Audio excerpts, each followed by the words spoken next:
I had to do it, man. I saw him post another fry scream, so now I'm actually gonna show you how to pull from each, like my sound from each area. So where I usually pull for a fry would be like the chest, so be I. Then you can go deeper to the stomach. You can go more of a I. From the back, you can go I.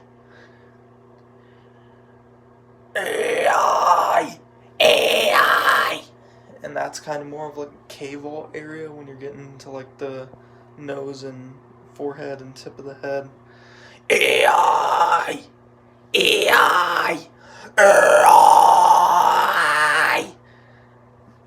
I hope you guys enjoyed, and I'll see you guys next time. Peace out.